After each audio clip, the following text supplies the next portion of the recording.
Syekhana Muhammad Khalil bin Abdul Latif bin Hamim bin Abdul Karim bin Muharram lahir pada tanggal 9 Safar 1252 Hijriah di Bangkalan, Madura. Sebelum jatuhnya penjajahan Belanda, Bangkalan berada di bawah kekuasaan Sultan Yusuf bin Abdul Qadir Panembahan XII dari Raja-Raja Madura. Syekhona tumbuh di lingkungan yang religius. Pada masa kecilnya, ia banyak belajar kepada ayahnya, yaitu Kiai Abdul Latif, termasuk belajar membaca Al-Quran dan menghafal berbagai macam kitab matan dan risalah dalam bidang ilmu yang berbeda-beda. Syekhona Muhammad Khalil melanjutkan pengembaraan mencari ilmu kepada para ulama di dalam negeri, seperti Kejangaan Bangil, Kelangitan, untuk mengaji kepada Kiai Muhammad Nur, ayah dari Kiai Muhammad Saleh, menjadi santri di pesantren Pungah Gresik. Selain itu, dirinya juga banyak mendalami ilmu agama kepada Syekh Abdul Ghani Al-Bimawi di Bima dan Surabaya. Dalam catatan Syekh Yasin Al-Fadani yang menukil dari Sayyid Salim bin Jindan, di usia yang ke-9 tahun, Syekhona menuntut ilmu ke Haramain.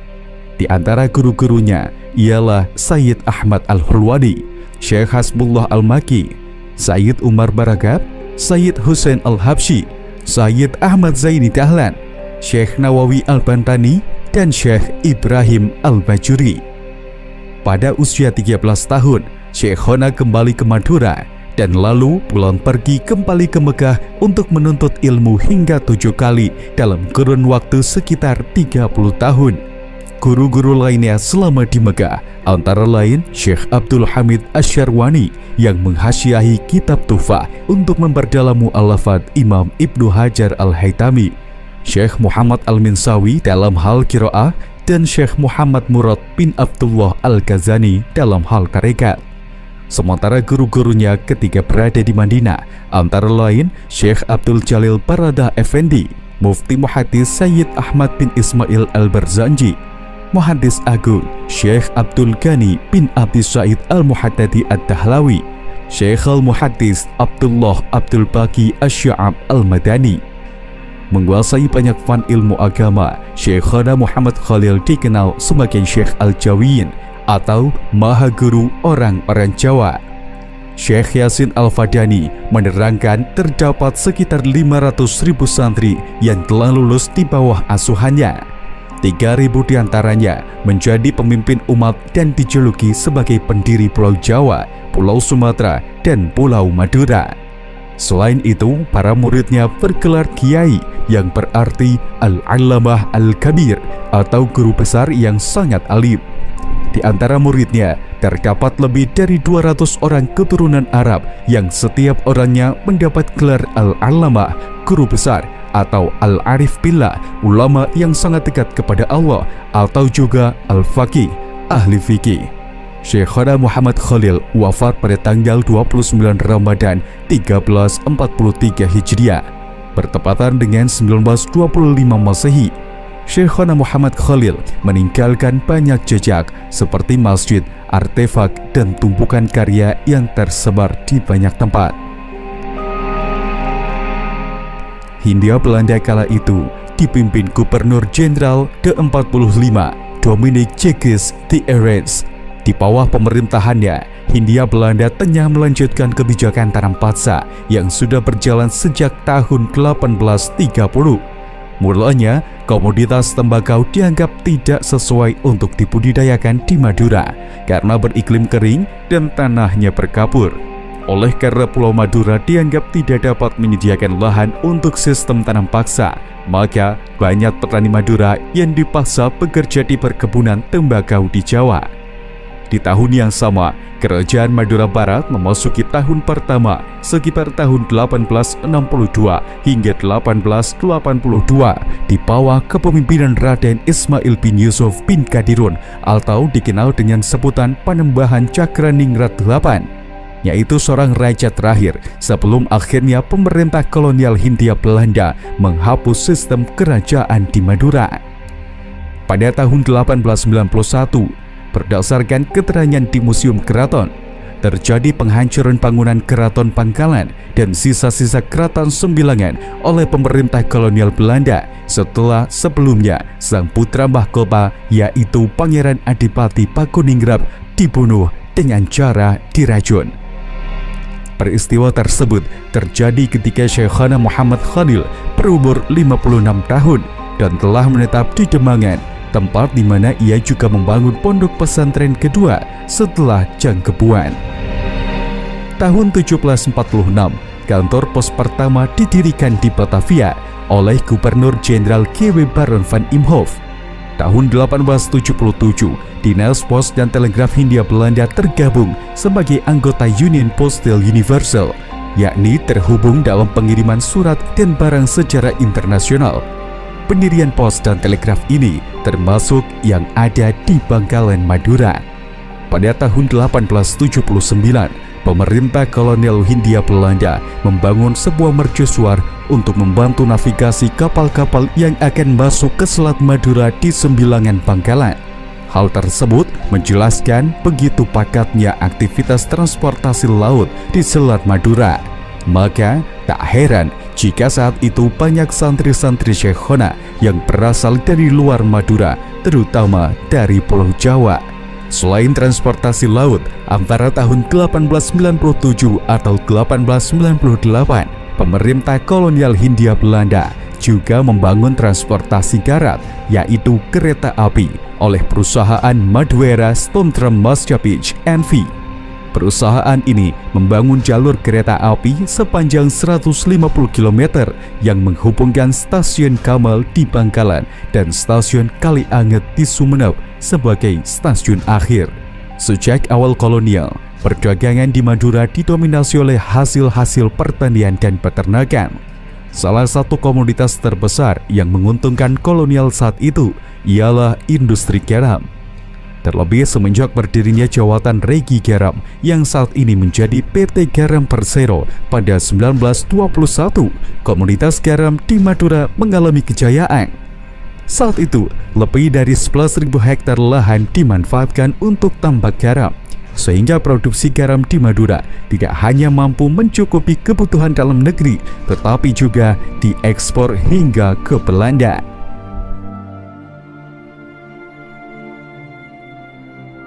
Tidak hanya ratusan ribu bahkan jutaan murid dan santrinya yang menjadi peninggalan Syekhona Muhammad Khalil Bangkalan.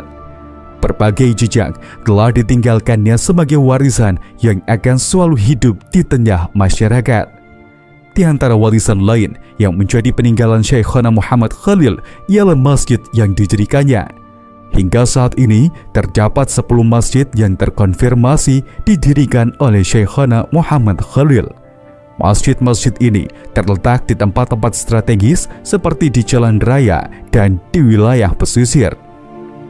Dimulai dari Masjid Banyuajuh, Desa Lajin Arosbaya, masjid yang diberi nama Aum Ammar Syekhona Muhammad Khalil ini didirikan pada tahun 1324 Hijriah dan sudah berdiri sekitar 122 tahun yang lalu menurut hitungan Hijriah. Dari Masjid Banyuajuh ke arah utara sekitar 12 km terdapat Masjid Syekhona Khalil Pulukagung yang dibangun kisaran tahun 1910 hingga 1912 Masehi. Terletak di akses utama Jalan Pantura di Kecamatan Kelampis, tepatnya di Desa Pulukagung. Masih ke arah utara, tepatnya 22 km setelah Masjid Puluk Agung Kelampis, tepatnya di Desa Telaga Biru Tanjung Bumi. Masjid ini bernama Masjid Al-Mubarok, dan di sekitar sini juga terdapat sebagian peninggalan Syekhona, di antaranya berupa rumah, mushola, dan perahu. Selanjutnya, 17 km dari Tanjung Bumi ke arah utara, terdapat Masjid Jami' Syekhona Muhammad Khalil yang berada di area pesantren Membaul Ma'arif, Dusun Pogowan, Desa Montor, Kecamatan Banyuates. Masjid yang dibangun pada tahun 1334 Hijriah atau sekitar 1915 Masehi ini mengalami 2 kali renovasi. Pertama di tahun 1970-an dan kedua pada tahun 2004. Di area ini juga terdapat peninggalan Syekhona berupa rumah dan pakaian yang masih dijaga dengan baik. Bergeser ke sisi selatan Bangkalan, kita akan menemukan masjid yang didirikan sekitar tahun 1914 Masehi, tepatnya di Desa Pilapora Soja. Pada halaman masjid terdapat sumur peninggalan Syekhona Khalil yang masih dimanfaatkan oleh masjid dan warga sekitar. Sekitar 5 km lagi ke selatan, tepatnya di Desa Kelean Soja, terdapat sebuah masjid yang di gerbangnya memuat ornamen lukisan kaligrafi Arab bertulis Masjid Syekhona Muhammad Khalil Nurus Solihin. Lalu kita beranjak lebih jauh, terdapat sebuah Masjid Syekhona Khalil Lapang Baru. Di sini juga tempat kediaman istri Syekhona Muhammad Khalil, yaitu Nyai Mezi. Masjid ini mengalami pemugaran di zaman Kiai Khalil Yasin Kepang dan direnovasi oleh Kiai Amin Khalil Yasin sekitar tahun 1991 Masehi. Masjid di kecamatan yang sama, masjid ini berada di desa paling utara Kecamatan Labang yang sudah ada jauh sebelum zaman Syekhona Khalil. Pada tahun 1909, Syekhona Khalil mengaktifkan masjid ini sekaligus melakukan pemugaran dan renovasi. Selanjutnya di wilayah pesisir, tepatnya di Desa Tepul, Kuanyar, terdapat sebuah Masjid Syekhona Muhammad Khalil yang berdiri persis di pinggir laut lepas. Terakhir, yaitu Masjid Syekhona Muhammad Khalil Jengkebuan di Bangkalan Kota. Lokasinya berada di pesantren pertama yang didirikan oleh Syekhona. Saat ini masjid tengah mengalami renovasi.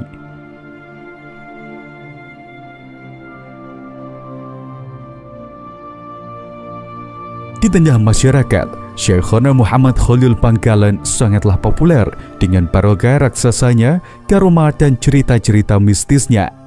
Namun tak hanya itu, di balik karomahannya Syekhona Khalil merupakan ulama yang syarat akan karya yang menyertai perjalanan keilmuannya.